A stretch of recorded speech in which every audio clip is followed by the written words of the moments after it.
গাজীপুরের কালিয়াকুর মৌচাক বাজার এলাকায় ঢাকা টাঙ্গাইল মহাসড়ক পারাপারের ফুট ওভারব্রিজ না থাকায় প্রায়ই ঘটছে দুর্ঘটনা। সর্বশেষ গতকাল রাতে সড়ক পারাপারের সময় দুর্ঘটনায় প্রাণ হারিয়েছেন স্থানীয় এক মেডিসিন ব্যবসায়ী। নিহত ব্যক্তি জামাল ডাক্তার নামে পরিচিত। তিনি নিশ্চিন্তপুর এলাকার স্থায়ী বাসিন্দা এবং মৌচাক বাজারে মেডিসিন ব্যবসার সঙ্গে জড়িত ছিলেন।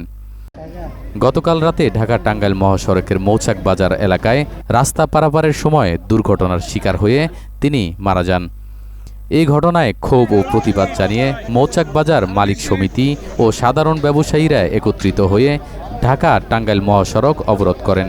এ সময় ব্যবসায়ী ও স্থানীয়রা মৌচাক বাজার এলাকায় পথচারীদের নিরাপদে সড়ক পারাপারের জন্য দ্রুত একটি ফুট ওভারব্রিজ নির্মাণের দাবি জানান।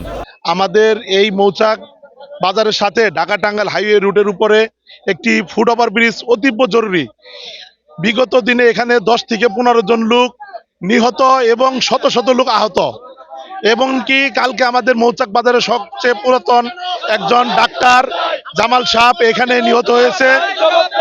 আর আমরা চাই সড়কের নিরাপত্তা, এখানে আমরা একটা অতি জরুরি ভিত্তিতে একটি ফুট ওভারব্রিজ চাচ্ছি। ব্যবসায়ীদের অভিযোগ, গুরুত্বপূর্ণ এই মহাসড়কের পাশে মৌচাক বাজারে প্রতিদিন বিপুল সংখ্যক মানুষ চলাচল ও সড়ক পারাপার করেন, কিন্তু এখানে কোনো ফুট ওভারব্রিজ না থাকায় ঝুঁকি নিয়ে মহাসড়ক পার হতে হয় প্রতিনিয়ত।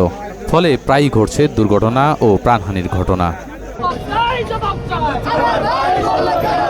অবিলম্বে মৌচাক বাজার এলাকায় ফুট ওভারব্রিজ নির্মাণ করে পথচারীদের নিরাপদ পারাপারের ব্যবস্থা করার দাবি জানিয়েছেন স্থানীয় ব্যবসায়ী ও এলাকাবাসী। SA news desk, Gazipur.